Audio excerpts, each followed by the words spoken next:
আজ আমি করব সবজি চিংড়ি। বন্ধুরা দেখুন, চিংড়ি মাছ দিয়ে তো অনেক রকম রেসিপি খাওয়া যায়। এখানে আমি ডাঁটা, যে নোটে ডাঁটা, মোটা মোটা নোটে ডাঁটা, কুমড়ো, এখানে পেঁয়াজ, আলু, এটা হচ্ছে ধুঁদুল কাটা, ধুঁদুল, ঝিঙ্গা নয় কিন্তু, ধুঁদুল দিয়ে আমি করব। প্রথমে কড়াই পাঁচফোড়ন দিয়ে দিয়েছি, সর্ষের তেল দিয়ে দিয়েছি, পাঁচফোড়ন দিয়েছি, তেজপাতা, শুকনো লঙ্কা, তেজপাতা সব দিয়ে দিয়েছি।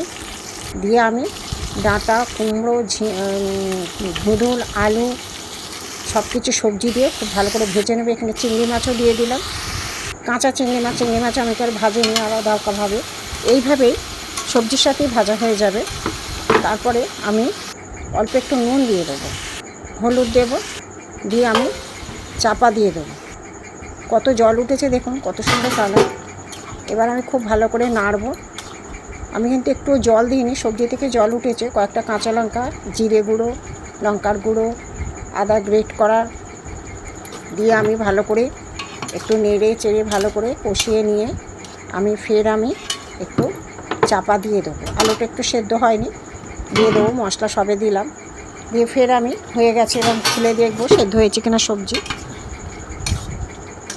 আর সুন্দর একটা গন্ধ বেরিয়েছিল বন্ধুরা যখন রান্না করি, খুব ভালো লাগছে। দেখুন, একটু অল্প করে চিনি দিয়ে দেবো, একটা পদেই খাওয়া যাবে। সবজি চিংড়ি আমার হয়ে গেছে।